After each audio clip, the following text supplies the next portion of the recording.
శాంతిదాయకమైన వ్రతమును ఒక దానిని శివుడు పార్వతికి తెలియజేశాడు. లోక ప్రకారములకి దాని గురించి వివరంగా వివరిస్తాను, శ్రద్ధగా వినవలసింది అన్నాడు. దా విను.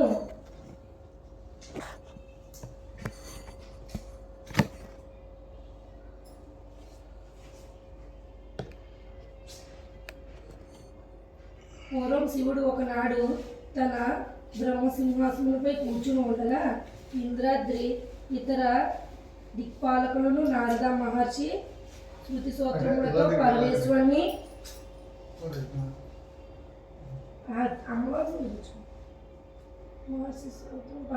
కీర్తించారు.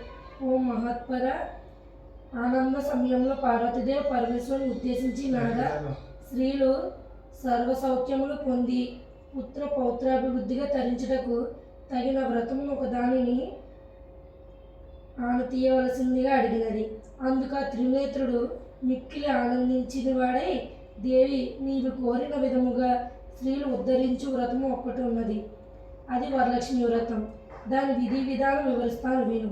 శ్రావణ మాసంలో పౌర్ణమి రోజుకు ముందు వచ్చి శుక్రవారము నాడు ఈ వ్రతమును చేయవలసిందని పరమేశ్వరుడు పార్వతికి చెప్పాను. పార్వతీదేవి, దేవ, ఈ వరలక్ష్మి వ్రతమును ఆది దేవతగా ఎవరిని చేసిరి?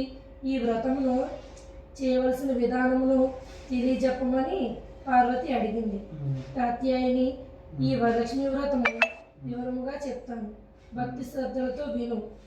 పూర్వకాలంలో మగధ దేశంలో కుండినము అనబడు పట్టణం ఒకటి ఉండేది. ఆ పట్టణము బంగారు కుడ్యములతో రమణీయముగా ఉండేది. ఆ పట్టణంలో చారుమతి అనబడు ఒక బ్రాహ్మణ స్త్రీ ఉండేది.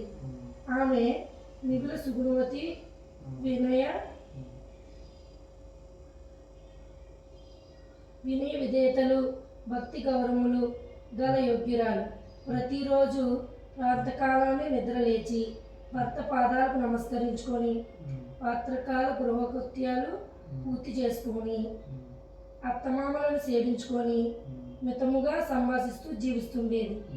వరలక్ష్మి వ్రతానికి ఆదిదేవతైన వరలక్ష్మీదేవి ఒకనాటి రాత్రి సమయమున చారుమతి కలలో సాక్షాత్కరించింది. ఓ చారుమతి, నీ యందు అనుగ్రహం కలిగిన దానను, ఈ శ్రావణ పౌర్ణమి నాటికి ముందు వచ్చి శుక్రవారం నాడు నన్ను పూజించుము.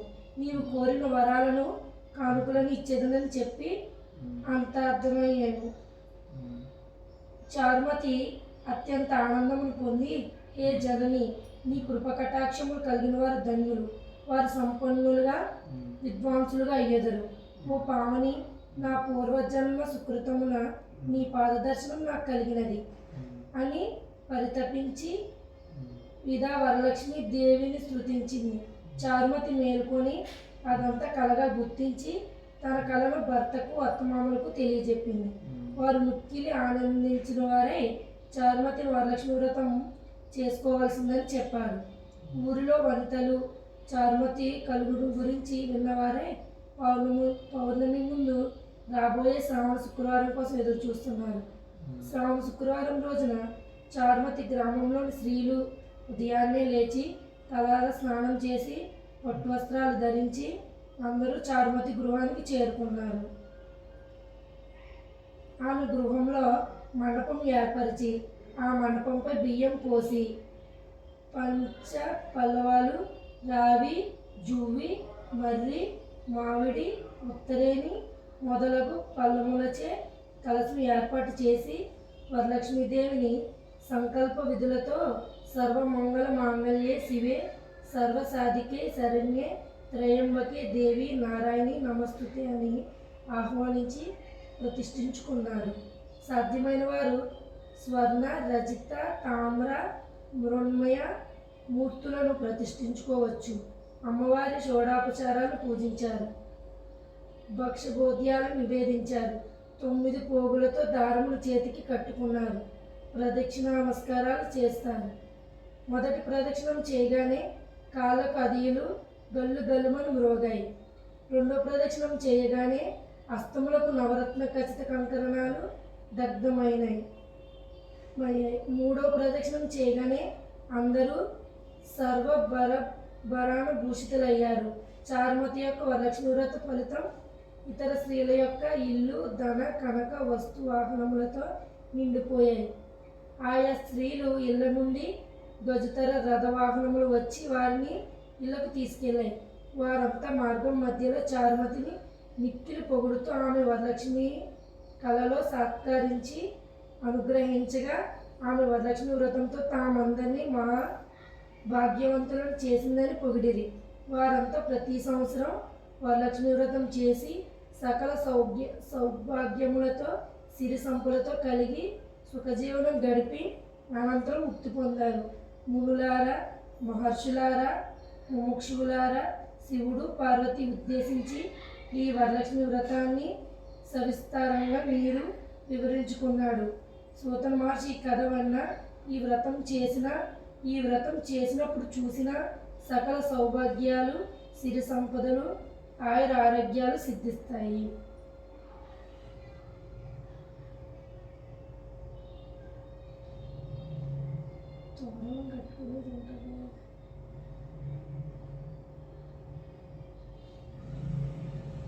తోరణం ఏం చేతి కట్టుకుంటారో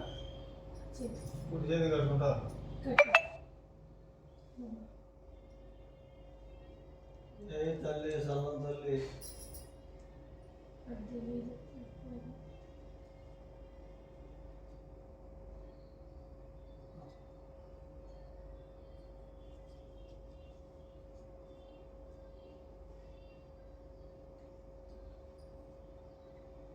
అటు ఇటు తిప్పులు అయితే కోసం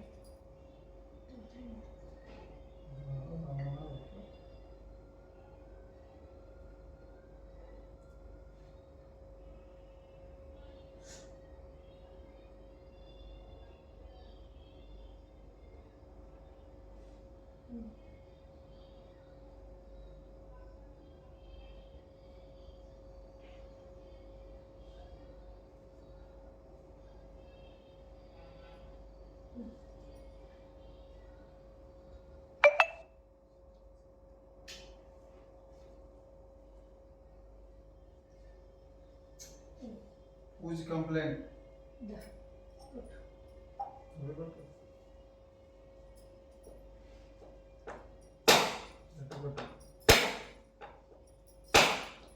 దెబ్బలు జరగకాయ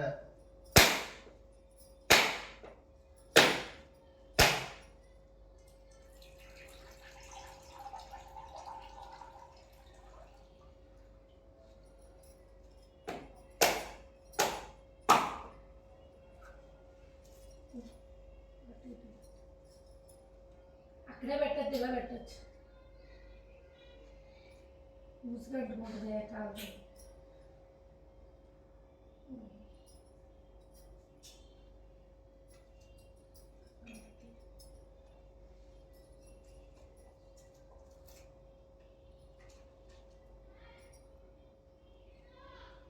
ఇలా పెట్టు, ఏం కాదు.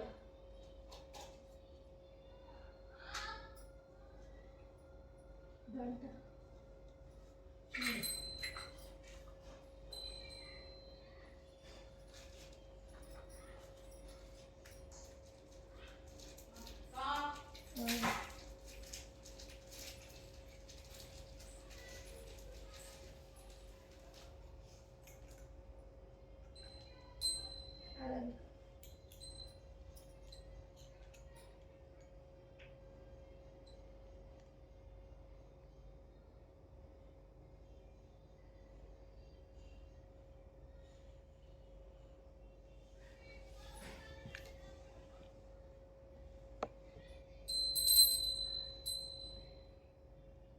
జయ లక్ష్మీదేవి సల్లం తల్లి కాపాడమ్మా, చల్లగా చూడమ్మా.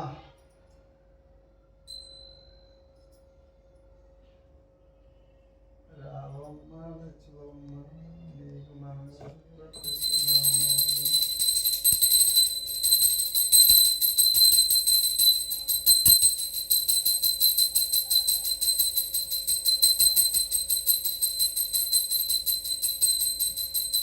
తెలిసి తెలియని తప్పులు క్షమించమ్మా తల్లి సల్లం తల్లి.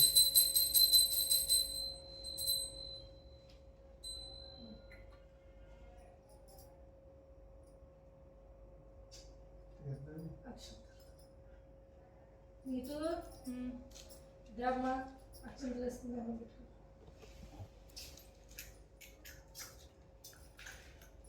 అక్షంతలు వేస్తామని అక్షంతలు తీసుకోయ్యా. తీసుకున్నా ఒక్కసారి పోయాలి.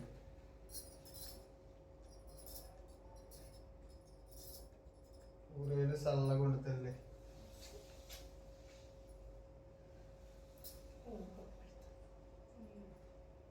వచ్చావు కదా టైంకి.